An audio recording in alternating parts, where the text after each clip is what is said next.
தாத்தா வராரு, கதற விட போறாரு. தாத்தாவே கதற விட்டுட்டு இருக்காங்க சோசியல் மீடியால. கிட்டத்தட்ட ஒரு 45 நிமிஷம் தேவையில்லாத இது. போனோமா, அழகா டயலாக் பேசணுமா, போட்டு தள்ளணுமா, வந்துக்கிட்டே இருக்கணும். அவன் சாக போகிற நேரத்தில் போயிட்டு நீங்கள் வந்து உன்னை ஏன் நான் கொள்றேன் தரமா, என்ன வர்மம் தெரியுமா அப்படின்னு அவனுக்கு எதுக்கு? மக்களுக்கு ஆதரவாக போராடுற ஒருத்தனை மக்களே வந்து விரட்டி அடிக்கிற மாதிரி சீன்.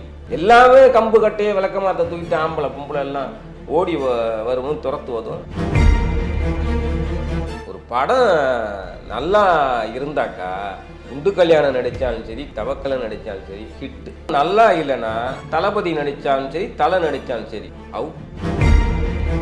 பிடிக்கலையா போயிடு, நீ கொடுத்த காசு வேஸ்ட்டு, வைத்தறிச்ச. ஆனால் அதுக்காக இவர் என்ன அப்படி இது இருந்தது, அந்த அளவுக்கு வன்மத்தை கேட்கிற அளவுக்கு. பாபா தோல்வி பெற்றப்ப இந்த நாரடி நையடிலாம் இல்லை, இவ்வளோ வன்மத்தை கேட்கல. இந்தியன் 2 இது இந்த மாதிரியான ஒரு ரிசல்ட்ஸ் கொடுத்துருக்கு. இப்போ இந்தியன் 3 இது வந்து லைக்கா ப்ரொடியூஸ் பண்ணுவாங்களா? லைக்கா ஒரு பெரிய அதிருப்தியில் இருக்குது, அது உண்மை. ஏன்னா இடையில நான் ஒரு ப்ரெஸ் மீட்டில் பார்த்தப்ப சம்மந்தப்பட்ட தமிழ் குமாரனுடைய முகமெல்லாம் இப்போ இந்தியன் 3 வந்துட்டாலே, கேம் செஞ்சது வந்துட்டாலே அவருடைய கலர் வேறு மாதிரி இன்னும் மாறும். வேல்பாரி இது போன்ற விஷயங்கள்லாம் நடக்க போது. அப்போ கம்பேக் சங்கர் அப்படிங்கிற ஹேஷ்டாக்கை மக்கள் தாத்தா வராரு, கதற விட போறாரு அப்படின்னு வந்து எந்த நோக்கத்தில் எழுதினாங்கன்னு தெரியல. தாத்தாவே கதற விட்டுட்டு இருக்காங்க சோசியல் மீடியால. ஒரு பெருத்த எதிர்பார்ப்போட மக்கள் வந்து படம் பார்க்க போவாங்க. ஆனால் அவங்களுக்கு எடுத்த எடுப்புலே ஒரு முகம் சுளிக்க மாதிரியான விஷயமோ, என்னன்னா அது அப்படியே லேக்காக இருக்குது அப்படிங்கிற மாதிரி நினைச்சும் ஒரு முதல் மைனஸ் ஆயிடும். முதல் கோணல் முற்றிலும் கோணல் ஆயிடுது. 32வது நிமிஷம் தான் அந்த படத்தில் கமலஹாசன் என்ட்ரி ஆகிறார். அதையும் ஒரு ஸ்க்ரீன் பிளேயோட தவறு. இது வந்து ஸ்க்ரீன் பிளேயோட ஒரு சர்க்கிள். சங்கர் வந்து மிக திறமைசாலியான ஆள். ஆனால் இந்த படத்தை பொறுத்தவரையிலையும் அப்படி இது பண்ணவே கூடாது. அதை அந்த பேசுகிற இடம் இதெல்லாம் ரொம்ப லென்த்தியாக இருக்குது. போனோமா, ஒரு நிமிஷம் அழகாக டயலாக் பேசணுமா, போட்டு தள்ளணுமா, வந்துக்கிட்டே இருக்கணும். அவன் சாக போகிற நேரத்தில் போயிட்டு நீங்கள் வந்து உன்னை ஏன் நான் கொள்றேன் தரமா, இது என்ன வர்மம் தெரியுமா அப்படின்னு அவனுக்கு எதுக்கு இந்த சப்ஜெக்ட்டுங்கிறேன் இல்லையா? உங்களையே காயப்படுத்துச்சா சார் அந்த வர்மம்? ஆமாம் மாடி என்னென்னா அது வந்து அது நீங்கள் அது இப்போ இது பழிவாங்க கொள்ளுங்க, சட்டை போட்டுன்னு மேட்ரு இல்லாமல் அங்கே போயிட்டு குதிரை ஓட்டுறதும் அது பண்ணுறதும் இப்படி பண்ணுறதும் அது பார்வையாளருக்கு ஒரு அலுப்பை ஏற்படுத்திடும். கிட்டத்தட்ட ஒரு 45 நிமிஷம் தேவையில்லாத இது. இன்னொரு விஷயம் வந்து கம்பேக் இண்டியன் ஹேஷ்டேக் பண்ண மக்கள் கோபேக் இண்டியன் பண்ணுறாங்க. அப்போ மக்களுக்கு விரோதமான ஆளாக மாறி போகிறாரு. அப்போ இவன் நியாயத்துக்காக போராடுறது, ஊழலுக்கு எதிராக போராடுறது, மக்களுக்கு ஆதரவாக போராடுற ஒருத்தனை மக்களே வந்து விரட்டி அடிக்கிற மாதிரி சீன். ஒருத்தன் கூட மனசாட்சி உள்ளவன் இல்லையா மக்களில்? ஒருத்தன் கூட நியாயத்துக்கு சப்போர்ட் பண்ண மாட்டானா? ஒருத்தன் கூட இந்தியன் தாத்தா நல்லவர் அப்படின்னு தெரியாமையா போவோம்? எல்லாமே கம்பு கட்டையே விளக்கமாத்த தூக்கிட்டு ஆம்பளை பொம்பளை எல்லாம் ஓடி வருவோம், துரத்துவதும். நீங்க படத்துல வர ஒரு சீன் சொல்றீங்களா சார்? படத்துல வந்து இந்தியன் தாத்தா வந்து இருக்கிற மக்கள், சொசைட்டில இருக்க மக்கள் எல்லாம் வந்து துரத்துறாங்க அப்படின்னு சொல்லிட்டு. ஆமா, பார்த்தா படத்தோட ரிசல்ட் வந்து கிட்டத்தட்ட வந்து இந்தியன் 2 படம் பார்த்துட்டு வந்து எல்லாரும் வந்து அந்த மாதிரி தான் பண்றாங்களோ இல்லை. இன்னொன்னுங்க, இப்போ நீங்கள் கேள்வி அடிப்படையாக வச்சு இது ஒரு மக்களுக்கான படம், மக்களுக்கு ஆதரவான படம், ஊழலுக்கு எதிரான படம் அப்படின்னு இருக்கிறப்ப மக்களையும் சங்கர் வந்து நீனும் ஒரு கரப்டட் தான் அப்படின்னு சொல்கிறார். அந்த விஷயம் எனக்கு ஒரு விஷயத்தில் ஏற்படையது, இன்னொரு விஷயத்தில் ஏற்படாது. என்னன்னா அவர் டயலாக்லேயே சொல்கிற மாதிரி உன்னோடைய வீட்டில் கலையே முதல்ல போடுங்க, நாட்டில் உள்ள கலை தானாகவே போயிடும். இந்த படம் பார்க்குற மக்களுக்கு என்ன கனெக்ட் ஆகுனாக்கா, அப்போ நீ என் வீட்டில் நீ குறை சொல்றியா, ஏன் அண்ணன் அப்பாவை நீ சந்தேகப்பட சொல்றியா அப்படின்னு எடுத்துக்கிட்டாங்க. ஸோ தனக்கு வந்தால் ரத்தம், அடுத்தவனுக்கு வந்தால் தக்காளி சட்னிங்கிற மாதிரி நம்ம குடும்பத்தையும் பரிசோதிக்க பார்க்குறான் ஏன் அப்படின்ட்டு இப்போ படைப்பாளி மேலே இந்த கோபம் மக்களுக்கு பார்வையாளனுக்கு திரும்புது.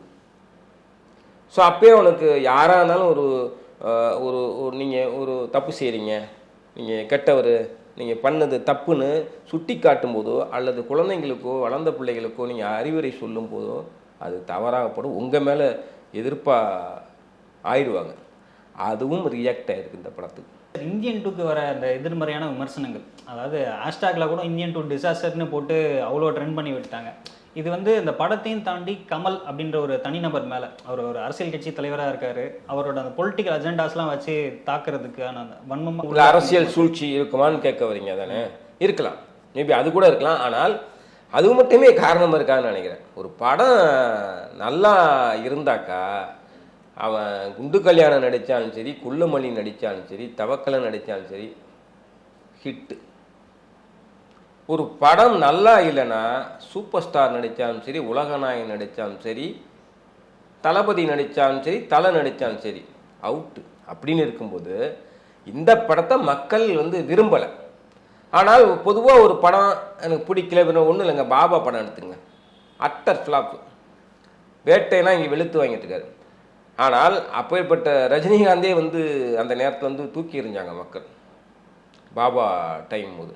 ஆக இது எல்லாருமே சந்திக்கணும். ஆனால் அப்போ பாபா தோல்வி பெற்றப்ப இந்த நாரடி நெய்யடிலாம் இல்லை. இப்போ அன்னைக்கு சமூக ஊடகங்கள் குறைவு, ஒன்லி பேப்பர் இந்த மாதிரி தான் இருந்தால் கூட இவ்வளோ வன்மத்தை கற்களை இவ்வளோ இது பண்ணலை. ஆனால் இந்த படம் வந்து ஒரு சமுதாயத்துக்கு கண்டிப்பாக தேவையான படம் தான் என்ன கேட்டால். நிறைய நல்ல விஷயங்கள் இருக்குது. நேர்மையாக இருங்கடான்னு சொல்கிறதுல என்ன தப்பு இருக்குது, நேர்மையாக வாழுங்கடா என்ன தப்பு இருக்குது, நேர்மையான அரசியல்வாதிங்க, ஊழல் இல்லாத அரசியல் இருந்துட்டா இந்த சமூகம் எப்படி உருப்பிடும், அதை சொல்ல வர படம் தான். ஆனால் நீங்கள் அதை சொல்ல வர இடத்துல சினிமாவுக்குன்னு ஒரு மொழி இருக்குது, மொழி நடை இருக்குது. அது தடைப்படும் போது அது சங்கராக இருந்தாலும், மணிரத்னமாக இருந்தாலும், ரஞ்சிதா இருந்தாலும் யாருமே சறுக்க தான் செய்வாங்க. அதுதான் இந்த படத்துக்கு நடந்திருக்கு. அதுக்காக ரொம்ப அக்கறை இல்லாமல் ஒரு, அதாவது கையை வெட்டுறது, காலை வெட்டுறது, கழுத்தை வெட்டுறது, ஒரு சிறு குழந்தைய வந்து நாசமாக்குறது போன்ற படங்களை நியாயப்படுத்தி அதை பார்க்குற அந்த வன்மத்தையும் வக்ரத்தையும் ரசிக்கிற கூட்டம் இவர் என்ன அப்படி ஒரு இது இருந்தது, அந்த அளவுக்கு வன்மத்தை கேட்குற அளவுக்கு. படம் சரியில்லை, உண்மை. பிடிக்கலையா போயிடு, நீ கொடுத்த காசு வேஸ்ட்டு, வைத்தறிச்ச உண்மை. ஆனால் அதுக்காக ஏகப்பட்ட வசைப்பாடல்கள் ஏதோ அவன் குற்றவாளி மாதிரி நினச்சி இது பண்ணுற இந்த வன்மம் இருக்குல்ல, அது கூடாது அப்படிங்கிறது தான் என்னுடைய இது. செகண்ட் பார்ட்னு கொண்டு வராங்க, கொண்டு வரப்போ நீளமாயிடுச்சு. வழக்கமாக கமலோட படம் லென்த்தியாக இருக்கும், இது இன்னும் லென்த்தியானோன்னு பார்த்தாங்கன்னு ஒரு மணி நேரம் ஷூட் பண்ணால் 2 பார்ட்டு முடிஞ்சு போச்சு. இது எல்லாமே சேர்ந்ததுனால இதை வெட்டவும் முடியாமல் இது பண்ண முடியாமல் லென்த்து இருக்கட்டும் அப்படின்னு சொல்லி இந்த ஃபஸ்ட் பார்ட்டை இதெல்லாம் இந்த கழிச்சு கட்டின சீனு அப்படிங்கிற அதெல்லாம் இது பண்ணி பொறுக்கி எடுத்து இப்படி போட்டு வச்சுட்டாங்க போல். இதுலேயே ஒரு 45 நிமிஷம் கழிச்சு கட்டியிருந்தால் இன்னும் அது பண்ணிட்டாங்க, இப்போ ட்ரிம் பண்ணியிருக்காங்க. அது மாதிரி பண்ணியிருந்தா கூட படம் தப்பிச்சிருந்துருக்கும். தேவையில்லாத சீன்களை திணிச்சது அல்லது தேவையற்ற நீளத்தை இழுத்தது, இதுதான் அந்த படத்தோட மைனஸ் ஆச்சு. அதுக்கான பதிலே வந்து மக்கள் தந்திருக்காங்க, தீர்ப்பை மக்கள் தந்திருப்பாங்க. ஆனால் அதை வன்மத்தை கக்கிற அளவுக்கு, அவனை போட்டு குத்துற அளவுக்கு, ஒரு படைப்பாளின் கழுத்தை நெரிக்கிற அளவுக்கு ஒரு தவறான படம் கிடையாது. இந்தியன் 2 இது இந்த மாதிரியான ஒரு ரிசல்ட்ஸ் கொடுத்துருக்கு. இப்போ இந்தியன் 3 இது வந்து லைக்காக ப்ரொடியூஸ் பண்ணுவாங்களா, இல்லை என்ன நிலைமை சார் நடக்கும்? இல்லை ப்ரொடியூஸ் ஆல்ரெடி பண்ணியாச்சுங்க. இன்னும் ஒரு 30% இன்னும் எடுக்க வேண்டியது இருக்குது. அதுதான் ஃபேக்ட்டு. 20% 30% எடுக்க வேண்டியிருக்கு. அதுக்கு கமலோட கொஞ்சம் டேட்டு தேவை. இவர் கேம் செஞ்சர் கிட்டத்தட்ட முடிச்சிட்டாரு சங்கர்.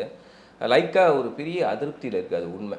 ஏன்னா இடையில நான் ஒரு ப்ரெஸ் மீட்டில் பார்த்தப்ப சம்மந்தப்பட்ட தமிழ் குமரனுடைய முகமெல்லாம் வாடி போயிட்டு நல்லாவே தெரிஞ்சுது, அப்பயே தெரிஞ்சுது. ஆனால் கமல் ஒரு உண்மையை பேசியிருக்கார் ஏற்கனவே. எனக்கு 2வது பார்ட்டோட 3வது பார்ட்டு தான் பிடிச்சிருக்கு அப்படின்னு ஏதோ ஒரு தெரியாதனமாக உண்மையை சொல்லி அது ஒரு வைரல் ஆனிச்சு. அதுக்கப்புறம் அவரே வந்து பிரஸ் மீட், ஆமாம், ஏன்னா காசு போட்டு சங்கரனை திட்டினாரு அப்படின்னு சொல்லி. இது வணிகம் இல்லை, காசு போட்டுருக்காங்க, இதை வச்சுக்கிட்டு மக்கள் படம் பார்க்க மாட்டான். ஆனால் அது கொஞ்சம் சப்பை கட்டுக்க. ஆனால் அவர் மனசாட்சியின் குரல் வந்து ஒழிச்சுது, உண்மையை உறுத்தல் இல்லாமல் அவர் சொல்லிட்டாரு. கமல் அதாவது நேர்மையான கலைஞன் அப்படின்னு ப்ரூவ் பண்ணிட்டாரு. ஆமாம், அப்படி இருக்கும்போது கண்டிப்பாக 3வது பாட்டோட லீடு நீங்கள் இந்த படத்தில் பார்த்துருமே செம்மடா அப்படிங்கிற மாதிரி இருந்துச்சுல்ல. அங்கே 1800களில் நடக்கிற மாதிரி கதை போகுது. அதில் இளமையான ஒரு கமல் வராரு. ஆட தாத்தாவும் இவரே கிட்டத்தட்ட பேரன் வயசுக்கு அதில் இது பண்ணுறாரு பாருங்க. இவருடைய அப்பா மாதிரி தான் வராரு அவர். அருமையாக இருக்குது, வேற மாதிரி செட்டு பிரம்மாண்டம் சொல்கிறாங்க. அந்த பாட்டில் தான் அதை பார்க்க முடியுது. ரொம்ப கலர்ஃபுல்லாக சூப்பராக இருக்குது. ஆக சங்கரை இன்னைக்கு நீங்கள் வையாதீங்க, ஒரு படத்தை வச்சு முடிவு பண்ணாதீங்க, இது ஒரு ஆக்சிடெண்ட்டாக நடந்து போச்சு. ஆனால் 3வது பார்ட்டில் சங்கர் ப்ரூவ் பண்ணுவார். கேம் சேஞ்சரில் வந்து ஒரு சம்பவம் இருக்குது, அதை வெயிட் பண்ணி பார்ப்பீங்க. இன்னும் அடுத்தடுத்து வேல்பாரி இது போன்ற விஷயங்கள்லாம் நடக்க போது. அப்போ கம்பேக் சங்கர் அப்படிங்கிற ஹேஷ்டேக்கை மக்கள் ரசிகர்கள் உருவாக்குங்க. காலம் விரைவில் இருக்குது, வாங்க வெயிட் அண்ட் சி பாருங்கள். சார் இப்போ இந்த வேல்பாரியை அவர் வந்து பண்ண போகிறாரு அப்படின்ற மாதிரி நிறைய டாக்ஸ் போயிட்டு இருக்குல்ல சார். இந்தியன் 2 ரிசல்ட்ஸ் வந்து வேல்பாரியை நடக்கிறதுக்கு தான் வந்து பிரச்சனையாக இருக்குது. இப்போ இந்தியன் 3 வந்துட்டாலே, கேம் சேஞ்சர் வந்துட்டாலே அவருடைய கலர் வேறு மாதிரி இன்னும் மாறும். ஒரு படம் தோத்துச்சுன்னா அப்படி தாங்க இது பண்ணுவாங்க. அதுக்கப்புறம் பார்த்தீங்கன்னா மறந்துடுவாங்க. கள்ளக்குறிச்சியில் கள்ளச்சாரம் குடிச்சு செத்து போனாங்க, பிரச்சனை 10 நாள் இருந்துச்சுங்க. இன்றைக்கி எல்லாம் மக்கள் மறந்துச்சு. அது மாதிரி இந்தியன் 2க்கான ரிசல்ட்டு, பேச்சுகள், வன்மம் எல்லாம் முடிஞ்சு போயிடும்.